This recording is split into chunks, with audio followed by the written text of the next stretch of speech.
Spinazzola udah siap cek medis, transfernya gagal. Dan tentu saja yang paling epic, lebih parah lagi adalah Sam Hardik. Dia bahkan sudah datang ke headquarter Inter untuk tanda tangan, tetapi ujung-ujungnya gagal. Nah, apalagi berita terkait Lookman ini, potensi gagalnya masih sangat besar. Cerewetan ceking kita, nyerewetin apa aja. Teman-teman, yang sedang kalian saksikan saat ini adalah Cerewetin Inter. Apa kabar teman-teman semua? Semoga dalam keadaan sehat. Pagi ini begitu bangun terus baca grup WhatsApp, buset deh teman-teman, gua tercengang, rame banget. Gara-garanya Di Marzio membuat statement yang membuat anak-anak Inter sedunia pada mimisan. Dia bilang begini, Inter telah mencapai kesepakatan personal dengan Lookman karena sang agen pemain mengatakan bahwa jumlah tersebut adalah jumlah yang telah ditetapkan oleh Atalanta. Di Marzio juga mengatakan bahwa Atalanta telah berjanji kepada sang pemain akan melepasnya di musim ini apabila datang tawaran dengan harga yang tepat. Namun menurut Di Marzio teman-teman, tawaran Inter sebesar 40 juta kemungkinan akan ditolak karena Atalanta menginginkan angka 50 juta. Anjir, mahal banget, gile 50 juta. Nah, untuk urusan Calcio Mercato, kalau dari gua pribadi, gua selalu merujuk ke berita dari jurnalis yang bernama Guaro. Biasanya berita-berita dari dia dari sisi akurasi ya sangat terpercaya, dan berita dari dia juga biasanya selalu datang terdepan. Bahkan teman-teman, menurut gua Fabrizio Romano mungkin ada di peringkat 5 atau 6 lah. Di atasnya dia masih ada banyak jurnalis yang memberitakan berita terkait Mercato ya lebih cepat dan akurat dibandingkan Fabrizio Romano. Nah, antara lain kalau dari sisi gua adalah Guaro dan Di Marzio. Nah, terkait transfer Lookman ke Inter teman-teman, Guaro juga ada berita tersendiri. Dia bilang begini, Lookman ingin meninggalkan Atalanta season ini dan sudah menjadi rahasia umum di Bergamo. Inter belum mengajukan tawaran resmi, tetapi akan segera melakukannya. Tawaran plus bonus mencapai 45 juta. Kemudian Guaro di sini juga mengatakan bahwa di Viale della Liberazione terdapat optimisme yang juga berhati-hati mengenai berita ini. Ini maksudnya Guaro teman-teman. Tadi kan ada kata Viale della Liberazione. Itu adalah nama jalan di kota Milan. Tadi Guaro mengatakan di Viale della Liberazione ada optimisme namun berhati-hati. Berarti kurang lebih mungkin ya maksud dia adalah di jalanan kota-kota Milan semua optimis bahwa Lookman akan datang, tetapi juga berhati-hati, tidak mau terlalu takabur. Dan gua sangat setuju sih teman-teman terhadap berita ini ya. Boleh kita optimis tetapi juga berhati-hati, jangan terlalu takabur. Inter itu punya sejarah transfer Sam Hardik dan juga Spinazzola ya. Saat itu teman-teman, Spinazzola udah terbang ke Milan ya, tukeran sama Politano. Spinazzola udah siap cek medis, transfernya gagal. Dan tentu saja yang paling epic, lebih parah lagi adalah Sam Hardik. Dia bahkan sudah datang ke headquarter Inter untuk tanda tangan, tetapi ujung-ujungnya gagal. Nah, apalagi berita terkait Lookman ini, potensi gagalnya masih sangat besar. Karena situasinya saat ini baru ada kesepakatan personal saja ya antara Inter dan Lookman. Sementara untuk Inter dan Atalanta belum ada tawaran resmi sama sekali. Wah, kalau cuma urusan kesepakatan personal dengan pemain, itu mah Inter jagonya ya. Ada banyak pemain yang Inter sudah sepakat secara personal, ujung-ujungnya gagal terjadi ya, gagal terwujud transfernya karena Inter tidak menyanggupi biaya transfer sang pemain. Namun teman-teman, apabila transfer ini beneran terjadi, Lookman here we go ke Inter, wah gila. Menurut gua ini adalah salah satu transfer terbaik, transfer impian Inter ya sejak 5 tahun terakhir. Inter, terlebih para fans, sangat memimpikan memiliki pemain yang bisa dribble, bisa gocek-gocek melewati pemain lawan. Ingat musim lalu kita sangat erat dikaitkan dengan Gudmundsson teman-teman dari Genoa, ujung-ujungnya gagal. Dan di musim ini kalau menurut La Gazzetta ya, mereka membuat istilah The Little Sanchez. Inter mencari pemain dengan karakteristik seperti Alexis Sanchez yang punya sentuhan magic, punya kecepatan, dan mampu mendribel menggocek pemain lawan. Tetapi dengan usia yang lebih muda dan harga yang lebih murah. Oleh karenanya Gazeta menyebutnya dengan The Little Sanchez. Gazeta membuat analisis ini teman-teman karena banyak yang menyebut bahwa Inter di bawah arahan Cifu akan bermain dengan skema 3-4-2-1 atau 3-4-1-2. Sebelumnya untuk peran ini erat dikaitkan ke nama Nikopas dan Arda Güler ya. Tetapi entah kenapa kok dua nama ini tiba-tiba menghilang begitu saja. Dan tiba-tiba teman-teman tadi pagi muncul nama Lukman yang membuat geger anak Inter sedunia. Ini kalau gue lihat-lihat seperti transfer khas dari Marotta ya, yang diam-diam tidak terdengar suaranya,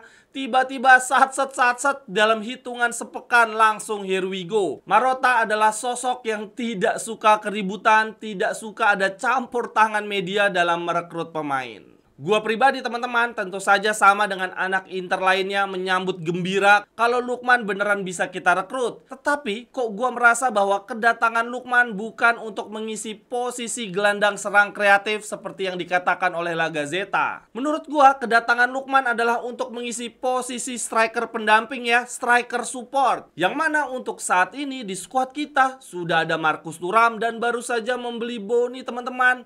Ini berarti ya kalau menurut gua, kalau dilihat dari sisi karakteristik tentu saja akan menyingkirkan salah satu antara Bony dan Thuram. Tapi ya nggak mungkin Bony lah ya, Bony baru aja dibeli. Berarti kemungkinan besar justru kedatangan Lukman akan membuat Thuram tersingkir karena karakteristik mereka sama persis. Gua sangat ragu Inter musim depan bermain dengan 3 striker bersamaan ya, Thuram, Lautaro, Lukman. Kayaknya nggak mungkin banget, terlalu ofensif. Ya terkecuali tidak dalam kondisi normal ya. Dalam kondisi kita butuh banyak gol, oke lah kita pasang 3 striker tersebut. Tetapi di luar itu dalam kondisi normal, gua sulit membayangkan Cifu menurunkan Trisula, Lautaro, Thuram, dan Lukman. Dan gue juga ragu salah satu antara Thuram dan Lukman akan dicadangkan. Jadi sepertinya nih Marcus Thuram sedang menuju keluar dari Giuseppe Meazza. Coba aja teman-teman bayangin ya, 5 striker kita isinya Lautaro, Thuram, Lukman, Bony, dan Pio Esposito. Siapa coba yang mau jadi striker nomor 5? Bisa-bisa nih antara Bony dan Pio Esposito, salah satunya akan menjadi striker nomor 5. Tetapi gila kali, Bony harga 25 juta, segitu mahalnya, mosok cuma jadi striker nomor 5. Dan apabila kita menjadikan Pio Esposito striker nomor 5, sama aja nih Inter membunuh potensi yang ada dalam dirinya. Jadi ya kalau dipikir-pikir lagi, kalaupun Inter akhirnya mempertahankan Thuram dan Lukman dalam satu tim, jadi bisa-bisa Pio Esposito yang akan dikorbankan. Dia akan dipinjamkan ke klub lain. Kalau menurut teman-teman gimana nih komposisi striker kita musim depan? Apakah memungkinkan kita memiliki Lautaro, Thuram, Lukman, Pio Esposito, dan Bony secara bersamaan? Kalau sampai memungkinkan, waduh keren banget. Dan kalau kita berbicara soal skema Cifu 3-4-1-2 ataupun 3-4-2-1, ada 2 peran yang juga fundamental teman-teman. 2 peran yang sangat dibutuhkan, yaitu gelandang serang kreatif dan juga gelandang fisikal. Berarti setelah Inter berhasil mendatangkan Lukman, Ausilio masih punya PR 3 posisi lagi. Gelandang serang kreatif, gelandang tengah fisikal, dan center back tengah. Sementara budget kita ya, uang di rekening Marotta tinggal tersisa 30 juta. Kalau menurut La Gazzetta teman-teman, mereka mengatakan bahwa Tajon Buchanan, Sebastiano Esposito, Alexander Stankovic, Taremi, Aslani, dan Thomas Palacios akan dipakai untuk membeli Leoni dan Lukman. Sementara untuk 2 posisi gelandang serang dan gelandang fisikal tergantung dari penjualan Hakan Calhanoglu. Sebelum lanjut, gue ingin mengajak teman-teman semua untuk ikutan dan support Cerewetin Inter 4 Sehat 5-0. Sabtu 2 Agustus 2025 jam 1 sampai dengan 3 sore di Sunter, Jakarta Utara. Kapasitas terbatas terbatas hanya untuk 30 interisti saja teman-teman. Dan sekarang tinggal tersedia 20 kuota saja, karena 10-nya udah untuk teman-teman cerewetin Inter yang support acara ini. Bagi teman-teman yang mau ikutan support, bisa langsung saja melalui Saweria, atau bisa juga chat WhatsApp gua untuk transfer ke rekening antar bank. Jujur, gua masih sangat terbuka dan berharap mendapatkan support dari teman-teman semua. Dan bagi teman-teman yang ingin datang sebagai peserta, langsung saja mendaftar registrasi ke link yang ada di kolom deskripsi. HTM-nya Rp75.000 saja teman-teman, sudah termasuk kopi. Berarti gua mengambil keuntungan, dalam tanda kutip ya, kurang lebih cuma Rp40.000 saja per orang. Berarti kalau dikali 20 peserta, total keuntungan yang gua dapatkan adalah Rp800.000. Itu pun uang yang akan gua gunakan untuk keperluan acara ini, supaya pertemuan kita akhirnya terwujud. Karena memang acara ini adalah acara kita, dari kita, oleh kita, untuk kita. Kemarin ada tambahan dari YArt, transfer langsung ke rekening gua, dan kemudian ada Vano melalui Saweria. Terima kasih banyak ya kawan yang sudah selalu support channel ini, khususnya untuk acara 4 Sehat 50. Pokoknya sehat-sehat terus, rezeki berlimpah, rukun-rukun dengan keluarga, damai untuk teman-teman semua. Setelah 4 season kita cerewetin Inter dari layar kaca, dari handphone, live chat YouTube, sekarang saatnya kita tetap muka. Yuk kita wujudkan bareng-bareng teman-teman. Sampai ketemu di cerewetin Inter 4 Sehat 50. Lanjut berita lainnya teman-teman, dari Mercato ya. Ada berita dari FC Internews, mereka bilang begini. Inter telah mengidentifikasi kiper Atlanta Carnesecchi sebagai pengganti ideal Yann Sommer yang kontraknya akan habis di akhir season depan 2026. Kiper 25 tahun tersebut dihargai Atlanta sebesar 40 juta. Ini Atlanta kalau jual pemain nggak ngotak ya teman-teman. Gila, kita ngincar Ederson dihargai 40 juta. Carnesecchi 40 juta. Ini bahkan Lukman kita kasih tawaran 40 juta. Konon Atlanta mintanya 50 juta. Mahal-mahal banget, buset. Dan ngomong-ngomong soal kiper pengganti Sommer, tadinya kita mengincar Donnarumma. Di musim depan kontraknya berakhir. Kita bisa saja merekrut Donnarumma gratis, tapi gajinya pasti tinggi banget. Nah, kalau menurut teman-teman, gimana nih keputusan Ausilio nanti? Apakah merekrut Donnarumma gratis tapi gaji tinggi, atau Carnesecchi yang harganya tinggi tapi gajinya paling sedang-sedang aja? Lalu kemudian berita Mercato berikutnya, Fabrizio Romano mengatakan Genoa telah mencapai kesepakatan dengan Inter meminjam Valentin Carboni 1 musim penuh. Peminjaman ini biayanya gratis, Genoa tidak bayar sama sekali. Dan yang membayar malah Inter nih. Fabrizio Romano mengatakan ada klausul bahwa Inter akan membayar Genoa 1 juta apabila Valentin Carboni berhasil tampil dalam jumlah yang ditargetkan oleh Inter. Aduh, ada aja Ausilio top banget ya.